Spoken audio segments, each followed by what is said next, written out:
Ahora es el turno de Óscar Lazo, investigador del Instituto de Neurología en University College London y doctor en Ciencias Fisiológicas de la Universidad Católica de Chile. Trabaja en neurobiología celular y plasticidad y a través de colaboraciones en educación, bioética y política, integra el conocimiento sobre el cerebro para enriquecer la discusión pública. Hoy viene con su presentación titulada Los organismos vivos, el equipo de compliance más antiguo del mundo. Démosle un fuerte aplauso. Me imagino que ustedes estarán... ¿Se me escuchan bien? Sí. Me imagino que ustedes estarán extrañadísimos de lo que va a pasar aquí, ¿no? ¿Qué es esto de los organismos vivos, el equipo de compliance más antiguo del mundo? Y como me presentaron una vez en otra charla en otro lugar, ¿qué hace un neurobiólogo en medio de ese? Y entonces lo que voy a tratar yo de hacer hoy día es de usar a los organismos vivos como un ejemplo de innovación. Y en ese sentido yo creo que va a ser interesante si la innovación que ha ocurrido a lo largo de 3.500 millones de años en los organismos vivos sirve de alguna manera como modelo para la innovación en organizaciones humanas, ¿sí? Y entonces eso es lo que yo voy a tratar de hacer desde la biología, desde la neurociencia, con un poquito de biología teórica.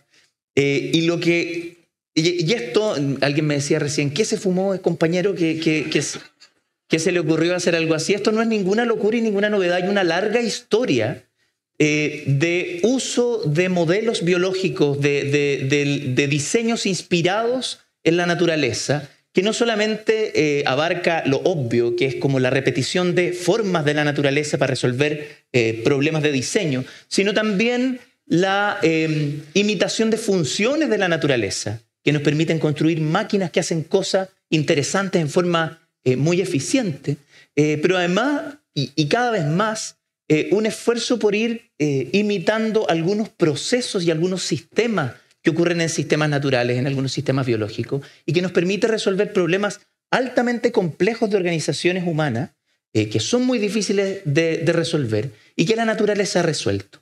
¿Y por qué? Por una razón muy simple, que es una cuestión de escala.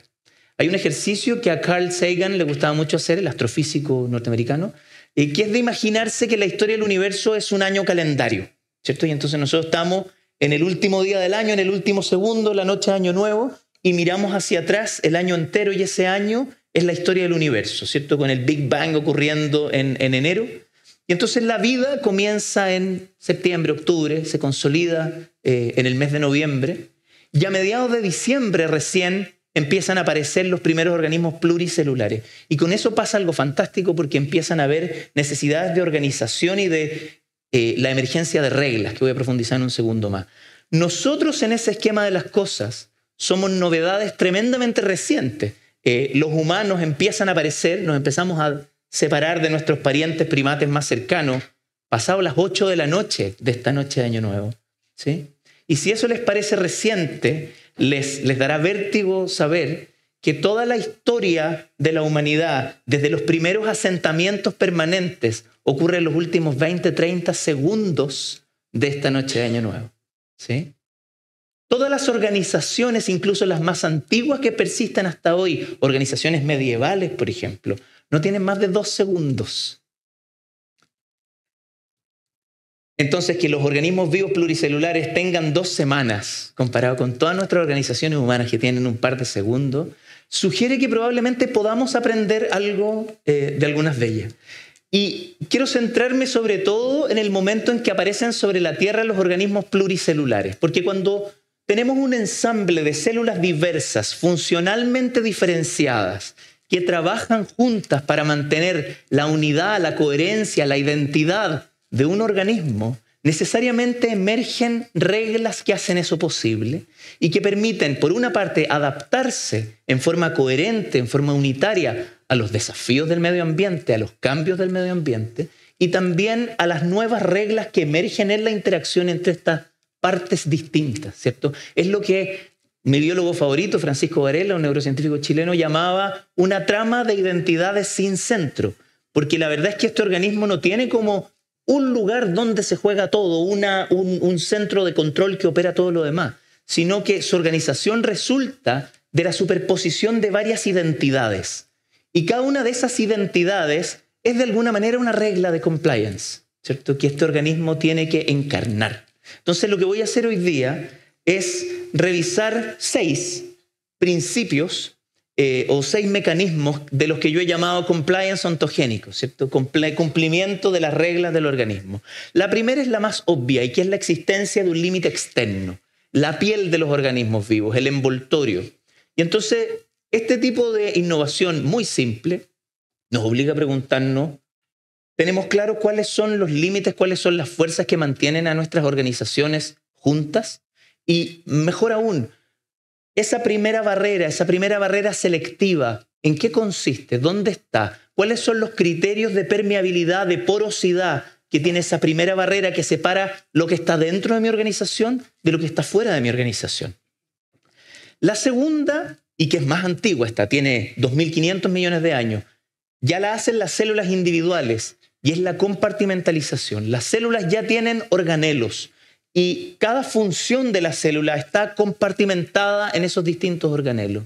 Bueno, nuestras organizaciones, ¿cuáles son sus niveles de especialización cuando les toca resolver desafíos? ¿Están claros los límites entre aquella respuesta que tienen que elaborar especialistas en un área? ¿Y están claros los vínculos? Lo que en la célula es el transporte entre organelos. ¿Están claros los mecanismos de comunicación entre estas áreas especializadas de nuestras organizaciones? El tercero es la inmunidad, y esto es precioso porque nos obliga a pensar la inmunidad de otra manera. Normalmente uno tiene la tendencia a pensar que la inmunidad es una suerte de sistema de defensa que se pone en marcha cuando estamos agredidos, amenazados, ¿cierto? Pero la verdad es que la inmunidad se desarrolla como un elemento de constitución de la identidad que está permanentemente vigilando y reforzando aquello que es propio de un organismo. Y porque reconoce lo que es propio, es capaz de defenderte cuando aparece algo que es extraño y es capaz de elaborar una respuesta para eso. Bueno, nuestras organizaciones producen su identidad a partir de un sistema de vigilancia permanente y de refuerzo permanente de los valores de la cultura de nuestra organización, o nuestros sistemas de defensa son siempre reactivos a algo que viene desde afuera. Yo creo que hay ahí un montón acerca de mecanismos de inmunidad que puede ayudarnos a entender esto. Uno más, mi favorito, la identidad cognitiva. Una de las cosas más lindas de pensar en la mente como una capa de identidad de los organismos, o la agencia como una capa de identidad de los organismos, es que esa capacidad, esa agencia, esa función, no está en ningún lugar en particular. Está distribuida, está por todos lados, ¿sí? Y la mente de ustedes, la mente mía, emerge de la interacción entre estas partes pequeñas, ¿cierto? La conversación entre las neuronas en mi cerebro hace surgir mi mente. Pero no solo eso, mi mente tiene un efecto porque le da contexto y le da orden a la actividad distribuida de mis neuronas. Y entonces en nuestras organizaciones, la identidad, la cultura organizacional emerge de la interacción entre los miembros de la organización, emerge de los agentes individuales o es impuesta desde afuera, es impuesta por una regla, es impuesta por un código, ¿sí? Y la otra pregunta es más interesante todavía.